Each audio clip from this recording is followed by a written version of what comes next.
American commitment protects liberty with unity, the opportunity of each with the good of all. It is compassionate, humanitarian. It is based on the claim of conscience and faith in goodness. It is a purpose to be served. It begins not in a system, but within the heart. A nation, like an individual, must have a soul. Reverend A. Powell Davies, the Unitarian minister of our 20th century. Good morning. Good morning. And welcome here to our church. Our opening song this morning you will find number 114. It's Forward Through the Ages, Let Us Rise and Sing.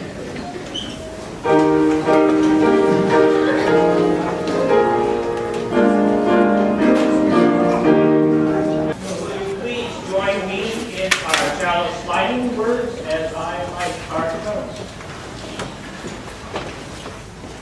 We light this chalice to celebrate the Unitarian Universalist. We are a church of open minds. We are a church of loving hearts. We are a church of helping hands. Our story today is called Stars Above Us. Amanda's father had read her a story. He had tucked her in and given her a kiss. He was about to turn out the light when Amanda said, "I don't want to go to sleep." "Why not?" Daddy asked. "I'm afraid of the dark." Daddy reached down and hugged her and then picked her up in his arms. She felt big and strong. "The dark," Daddy said, "that's nothing to be afraid of." "But scary things live in the dark." "No, wonderful fun things live in the dark. Let's go look for some." When they were outside, Daddy said, "Look all around you and tell me what you see." "Fireflies," said Amanda. There were a lot of them, blinking in the air like tiny lanterns, off and on, glowing yellow spots in the dark. "Are they scary?" "No," Amanda said, "they're not scary, they're fun." Then Daddy pointed to some stars and told her they were called the Big Dipper, and he showed her how they pointed to another star, one that looked especially big and bright. "That's the North Star, and it is always in the same place in the sky," her dad said. "It's a special star. You can see it from anywhere in the world, and when I'm away you can look at it and think of me. It will be our star." "Will you be gone a long time?" Amanda asked. "Yes. When I get home you will be so much bigger, and you can tell me about everything that happened while I was away." Amanda hugged her dad. She already missed him. Amanda and her mom sat on the bed. They sat very close so Amanda could comb her mother's hair. "Are you scared for Daddy?" Amanda said. "Yes, sweetie," Mommy said. "He's so far away." "Is it dangerous where he is?" "Yes, it is. Your dad is a brave man." "Amanda," her mother said one day, "guess who's calling?" When Amanda picked up the phone, her dad said, "How's my girl?"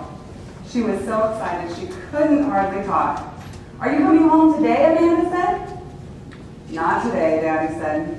"Soon though. And you know what?" "What?" "It's night where I am, on the other side of the world. And I'm looking up at our star and thinking about you." "I want you to come home," Amanda said. "I will soon," said Daddy. "And I want you to do something for me." "What?" "When you go to bed tonight, look up at our star and make a wish. Make a wish for me to come home soon." "I will," said Amanda. I want us, if you will please, to look very carefully at this picture. This, of course, you know, is a picture of our world. And if we are about there on that world, Amanda's dad is way over here on the other side, which is why when it's light here, it's dark there, because we're turned away from the sun and toward the sun at different times. I want you to look now at the picture and tell me if you can see what this is back here. Anyone? It's a tent. And I want you to look at Amanda's daddy's clothing. And I want you to tell me what it may mean about where he is and what he's doing. What is he doing? He's in the army. And he might well be fighting the war, mightn't he? We say that someone who is in the army is part of the armed forces, so we speak of everybody who's in the armed service at this time. Lots of people are in the armed forces, men and women, mommies as well as daddies. Does anyone in your family serve in the war now or has in the past? Several of us have served in wars or served in the armed forces, and we probably know other people that have served in other families. Amanda asks her mommy, "Are you scared for Daddy?" And what does she say? She says, "Yes." And she asks, "Is it dangerous where he is?" And she says, "Yes, it is." It's dangerous to serve in the armed forces, and that's because to serve in the armed forces means to fight, or at least to make fighting possible. And fighting is almost never safe. Sometimes, though of course not always, people are hurt in fighting. Sometimes they even die in fighting. Most come home very well, but some come home hurt, and some don't come home except as dead bodies. Why do people then enter the armed forces, you might wonder? Well, our president and our leaders send the armed forces outside our country when they believe that people in those other countries are fighting to take away the way that we live here. And one reason that people join the armed forces is they want to protect the way we live here, the good things about this life, the things we want everyone to have. And because being in the armed forces is dangerous, and because people do it to protect others, to protect us, they are brave. Just as Amanda's mommy says, your dad is a brave man. We call those who have been in the armed forces veterans, and every year there is a day when we honor and thank our veterans. And so I'm going to ask now if there's anyone here who is now or who has been in the armed forces at some time in your life. Anyone here? Would you please rise, all of you?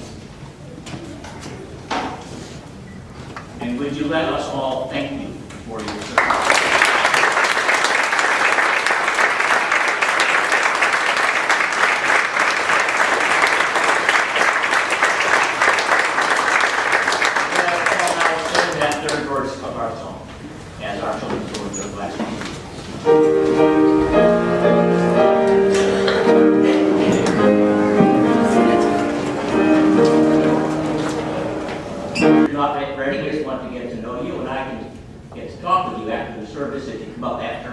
I guess I'll be over by the front door, which is now over that way, and people can begin to get acquainted. I want to welcome into our midst those among us who have been doing our work this past week, those who have been practicing the principles that we come here on Sundays to celebrate. In these walls and beyond these walls, I want to add my voice to the Unitarian Universalist Service Committee's in asking us to consider signing the moral statement on the national minimum wage at uusc.org. The complete link is in your bulletin. Or I want to celebrate all of your work, no matter what principle it is in practice of.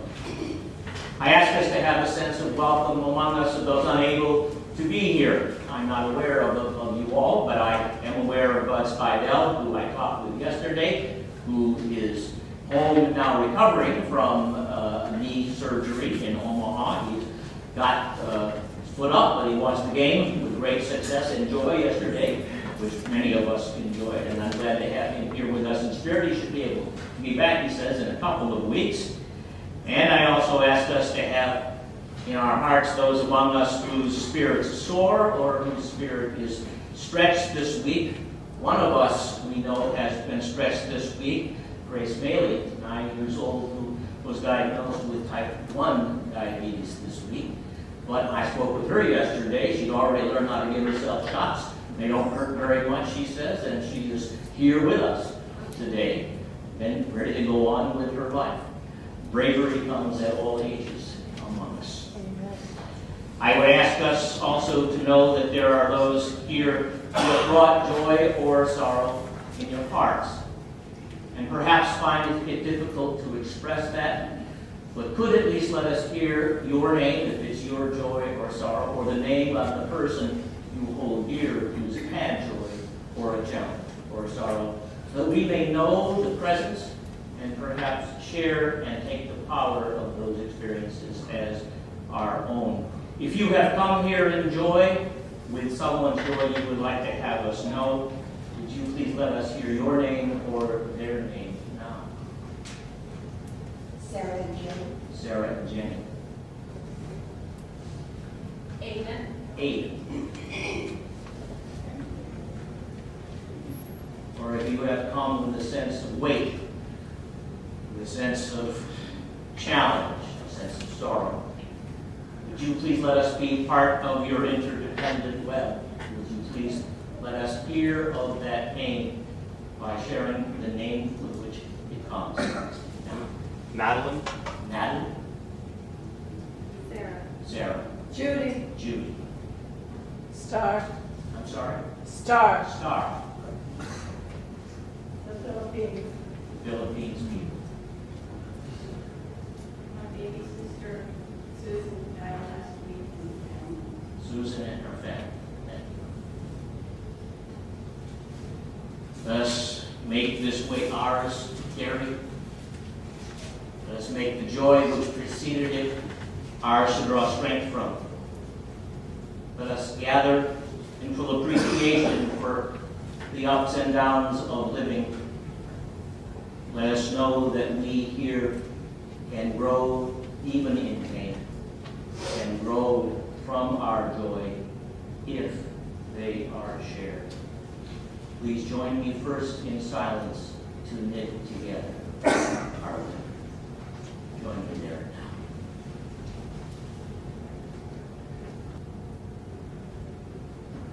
Thank you for your presence.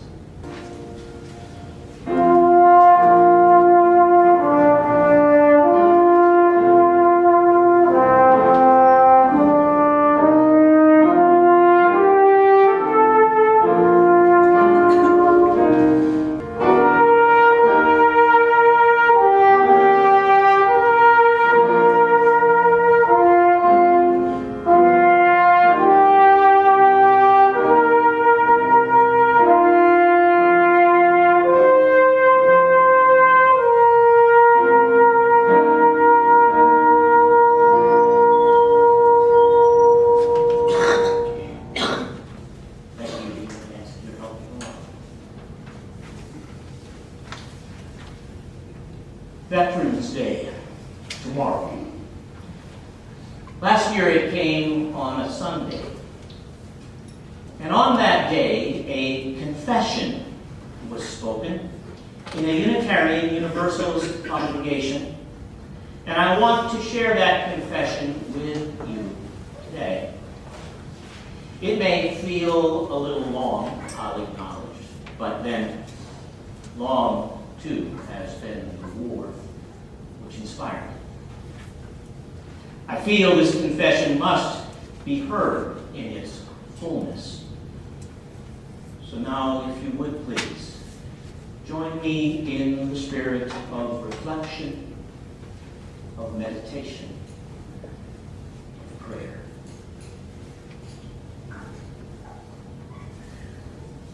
On this Veterans Day, let us confess our sins before God and our neighbor.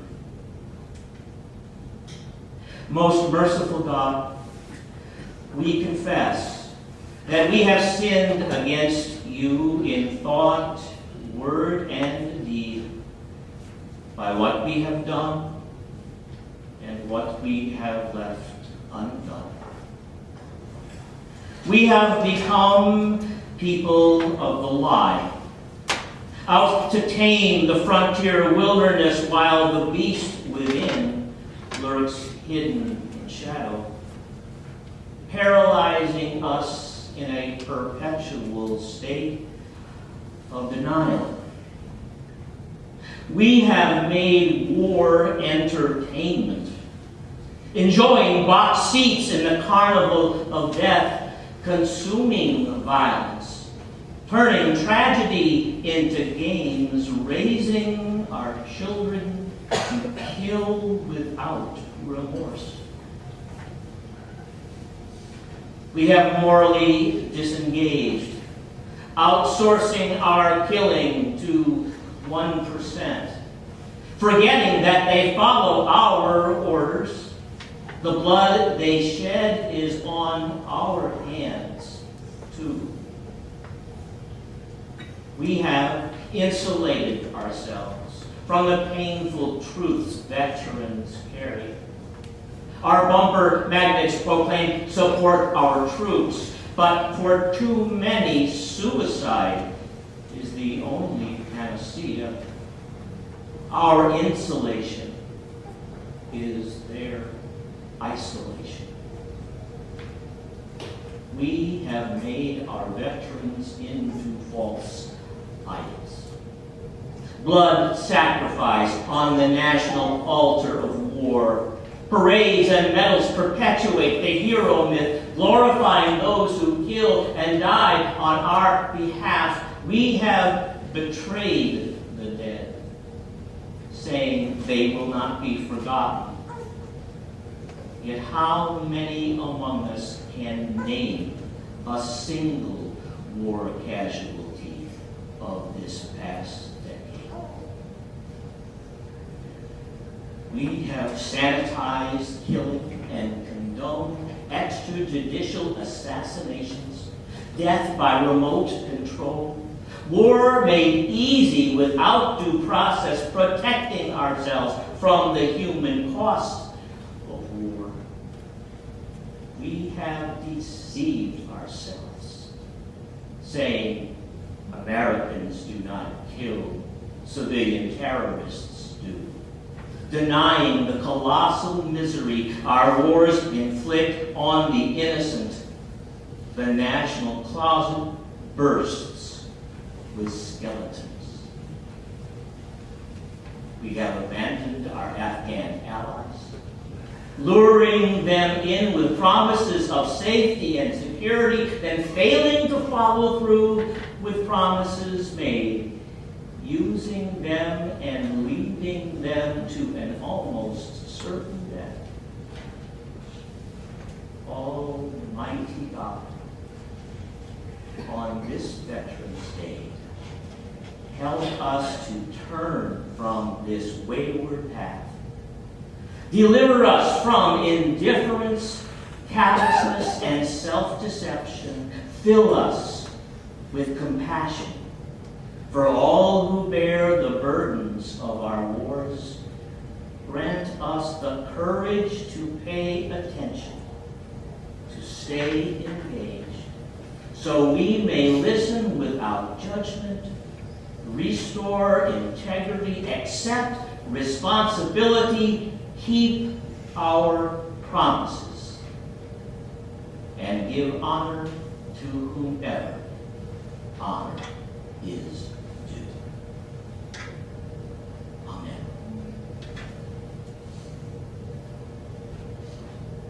How many of us remember receiving this edition of the Universalist sometime in the last 3 months? Yeah, so we try to get it to every one of our members. Sometimes the mailing system is followed up. If you don't get it and you're a member, please let us know so we can correct the mailing list. The congregation where this confession was first shared is pictured in this edition. The congregation is small, 15 members about, perhaps another 10 who attend regularly. It's fortunate, though. it has a minister who was able to serve them because he has, or had, another position, serving a much larger and more diverse congregation at the same time. The minister's name is the Reverend Chris Antal. He's also known as Lieutenant Antal or Chaplain Antal. His larger congregation was the 25,000 members of the U.S. Armed Services stationed at Kandahar Airfield Military Base in Afghanistan. The little UU congregation there is called the Kandahar Crossing Fellowship. Chris Antal is a U.S. Army chaplain. There have always been Unitarian Universalist ministers serving our United States Armed Forces as chaplains. Universalism's first church organizer in our country, the Reverend John Murray, served as a chaplain in the Revolutionary War. Unitarian's abolitionist firebrand, the Reverend John Pierpont, has long been revered for volunteering at the age of 76 to be a chaplain in the Civil War. In my first ministry in coastal North Carolina, my nearest colleague was the Reverend Vernon Chandler. In our time there, Vernon took a leave from his congregation to become a U.S. Army chaplain. Perhaps ironically, this congregation was at a little crossroads called Outlaws Bridge, and its members used to joke that they were all either outlaws or the outlaws' in-laws. Vernon always, frankly, seemed to me to be a kind of an outlaw in our ministry, but an outlaw in the kindest, sweetest of ways. Through most of my career, military chaplains among you clergy have never numbered more than 2 or 3, so I feel lucky to have known one well. In 1996, when the Reverend Cynthia Kane graduated from Harvard Divinity School, my alma mater, the dean announced that she would enter the military. And Cynthia recalls, one of my UU colleagues commented, "What a waste of a Harvard degree." Later in my career, Navy Lieutenant Commander Kane has said, "When I would preach at a congregation, generally on Memorial Day or the 4th of July or on Veterans Day, I oftentimes was the very first person that congregation had ever seen in a uniform on a Sunday morning." Now, those of us who are my age or older know the reason for that. 2 little words: Vietnam. Before the U.S. war in Vietnam, Unitarians and Universalists held a wide range of perspectives on the morality of taking up arms. There have always been strong pacifists among us. Our own Reverend Arthur Weatherly gained national recognition among us for opposing U.S. entry into both World War I and World War II from our Lincoln pulpit. But neither our congregation nor the national associations of Unitarians or Universalists have ever affirmed pacifism as our institutional identity. The Vietnam War, however, pushed most of us here then into that time's peace movement. The UU Association joined with the Quakers in organizing resources and placements for conscientious objectors to armed services. This, in fact, was my own doorway into our faith. In my college years, I took training to counsel my age mates in our options for response to the selective service system draft into the armed services. Drawing upon UU resources in that role, I began to become interested in the faith that provided them. And then later, having chosen a ministerial career, my words from UU pulpits have largely questioned justifications. for U.S. military action in Grenada and the First Iraq War, the Afghanistan War, and in the Second Iraq War.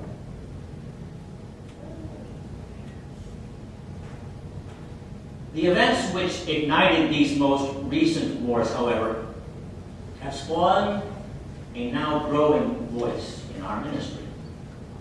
We're all aware how the attacks of September 11th, 2001 called the rising generation of our time into service. It's been, in fact, reminiscent of how President Kennedy's inauguration called my generation into service, a call that I answered by serving his Peace Corps for 2 years in North Africa. In this time, however, a growing number of UUs have answered this time's call by entering military chaplaincy. While there long were only 2 or 3, there are now, I think, 10 or 12 UU chaplains actively serving in the U.S. Armed Services, and there are more on the way. Between 5 and 10 in seminary are training to become military chaplains. Back in the Vietnam War era, my training and work as a draft counselor did not confirm me as an objector to military service. I decided I didn't qualify. In fact, taking a lead from my father's World War II service in the Army Air Corps, as it was called then, I even walked one day into an Air Force recruiter's office. I learned then that I was 1 inch too short to be taken into officer candidate school in any armed service. I was tall enough to follow military orders, but not tall enough to give them. Last spring, though, I became an officer of another kind.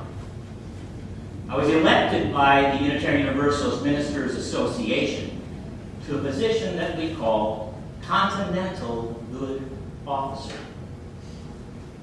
As CGO, I coordinate a continent-wide corps of ministers who counsel and support colleagues through tensions in our ministries, tensions often between ministers and the institutions that we serve.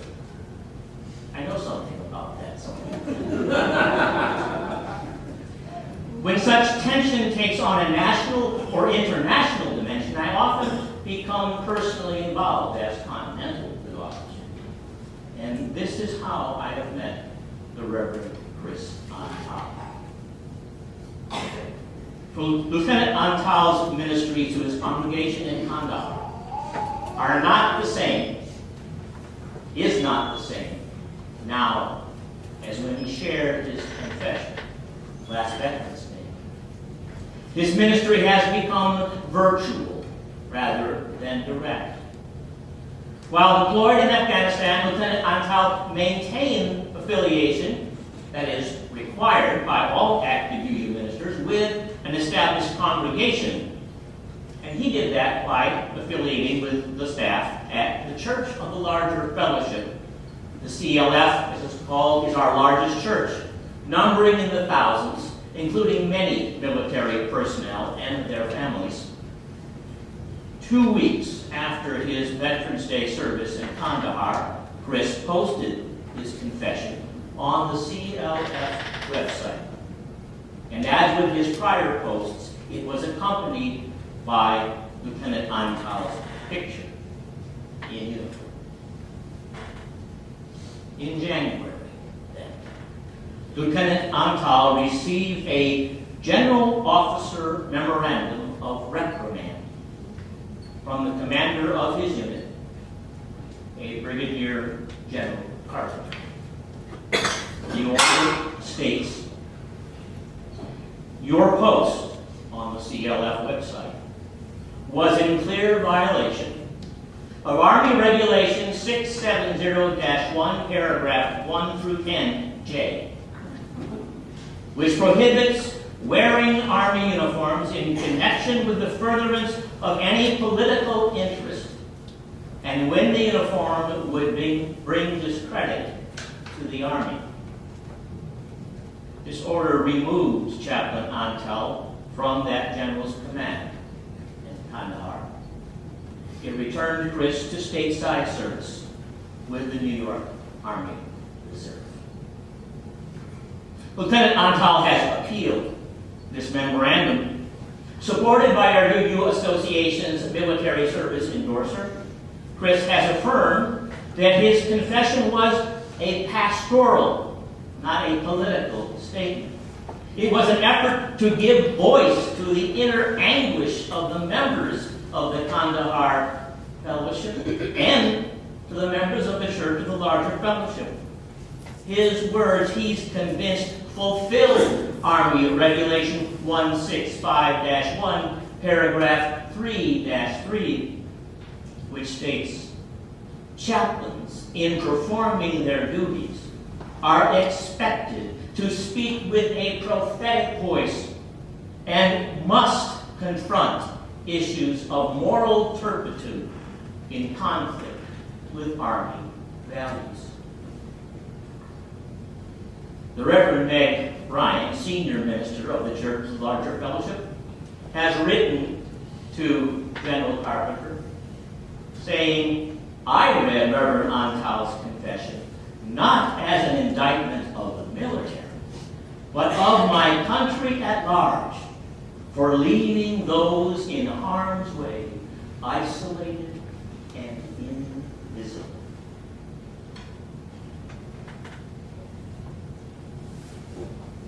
A year later, Chaplain Antal's case remains unresolved. Chris and I, in fact, will confer this coming week on how to further counsel the Army into self-reflection. My own self-reflection on the UU calling to military service, however, has already been transformative. I reflected on the vast scope of a military chaplain's work in this time. In his first 3 months of a deployment in Afghanistan, I learned that Chaplain Antal conducted at least 5 multi-faith worship services each week. In the military, they say, whatever day the chaplain makes it to your site, that's Sunday, and you're there. Over that time, Chaplain Antal also counseled approximately 200 soldiers, 3 months, 200 in individual and group settings. Somehow in that same time, Chaplain Antal was able to form a support group for soldiers in committed same-sex partnerships. After the repeal, of course, of Don't Ask, Don't Tell. To coordinate a program facilitating soldiers' donation of blood platelets to the base hospital, and coordinate another program organizing soldiers to work with Afghan children at a bizarre boys' school, that's spelled B-A-Z-A-A-R, boys' school, the Marketplace. And in those same 3 months, Chris also performed 8 dignified transfer ceremonies. Those are field memorial services for those killed in the line of duty as the remains are transferred. My reflection has been deepened by this little book. It's designed, as you can see, to be carried in a uniform shirt pocket. Bless all who serve, success, sources of hope, courage, and faith for military personnel and their families. It was compiled a few years ago by Major Gail Tittle, a 14-year Air Force veteran, and her spouse, Commander Matt Tittle, a 20-year Navy veteran and now a Unitarian Universalist minister. Our openings and closings for this service this morning, both the songs and the readings, are all found in these pages. They are power-packed. The most striking words in this book, for my reflections, are those of one of Chris's senior colleagues, Unitarian Universalist Air Force Chaplain Major Zolani Petzela. Zolani has helped me see military service fundamentally as an act of faith. He writes, for military members, faith has a set of meanings concerned with protecting democracy and trusting our leaders. We offer service to our country in good faith and hope that our service will bring about the common good. Faith in democracy. Faith in leadership. These are bedrock Unitarian Universalist values. We covenant, we say, to affirm and promote the use of the democratic process in society at large. The living tradition we share, we say, draws from the words and deeds of prophetic women and men, which challenge us to confront powers of evil with the transforming power of love.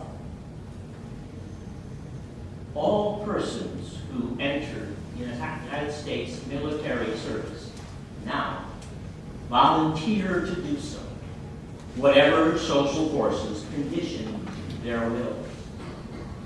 Their faith is that we, the people, speaking in our majority voice, will choose and school our leaders to risk the service person's health, to risk life itself only as absolutely necessary to serve our nation's founding values, our inalienable rights to life, liberty, and the pursuit of happiness.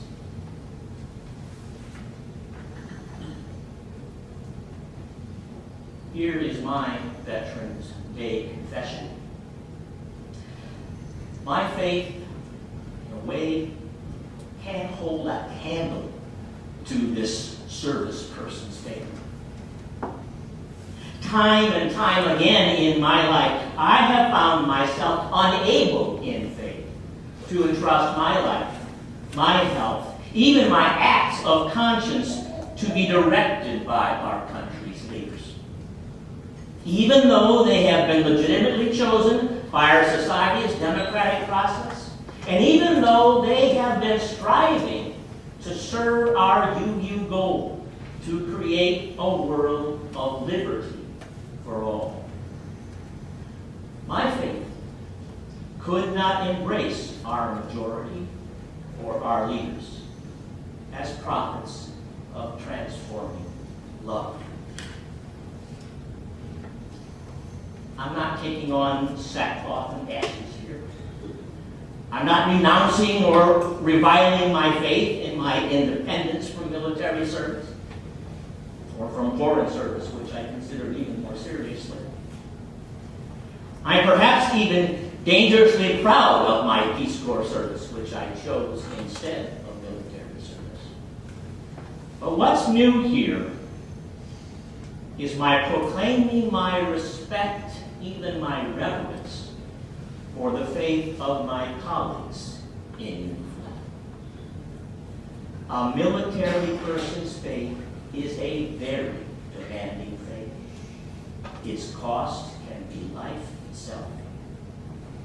I'm told by those closer than I that something like 50% of soldiers lose the faith they entered with while at war.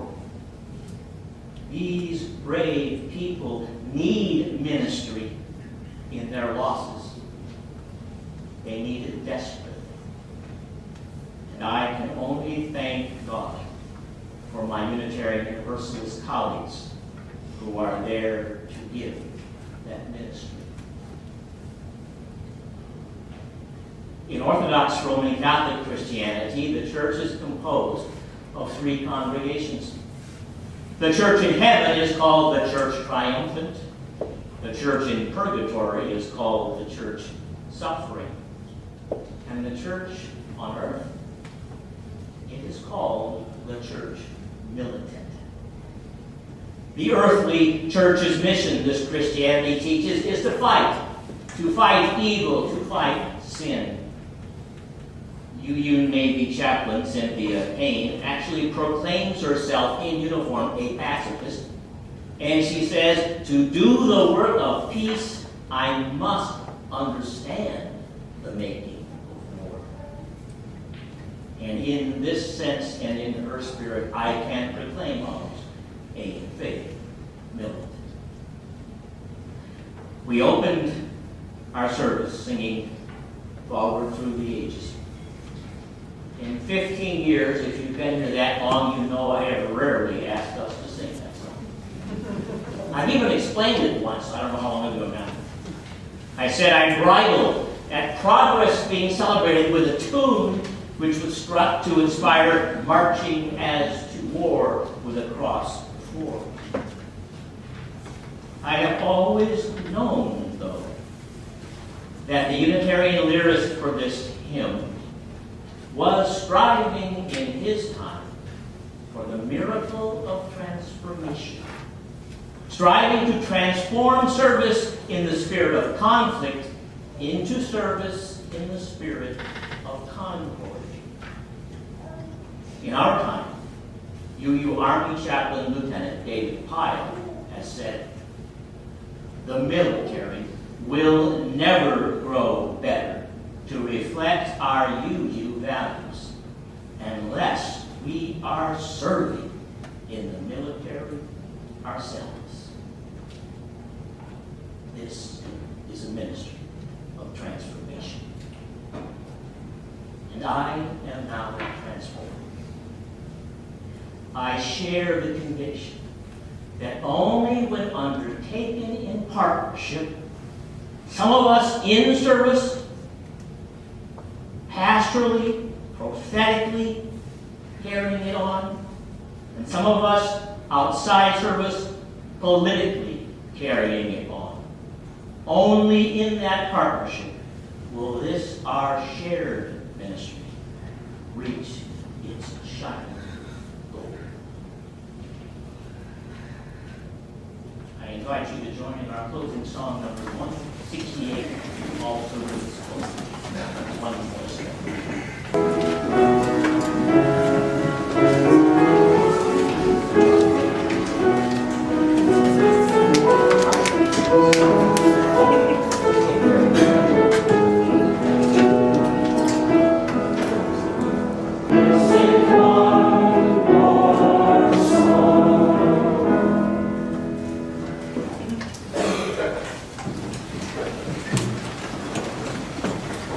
Gathered here with the Unitarian Universalists of Kandahar Crossing.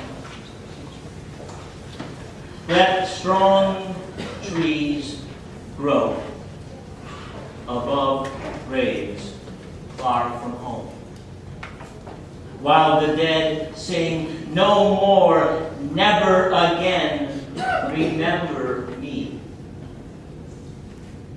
For the wounded ones and those who receive them back, let there be readiness in someone.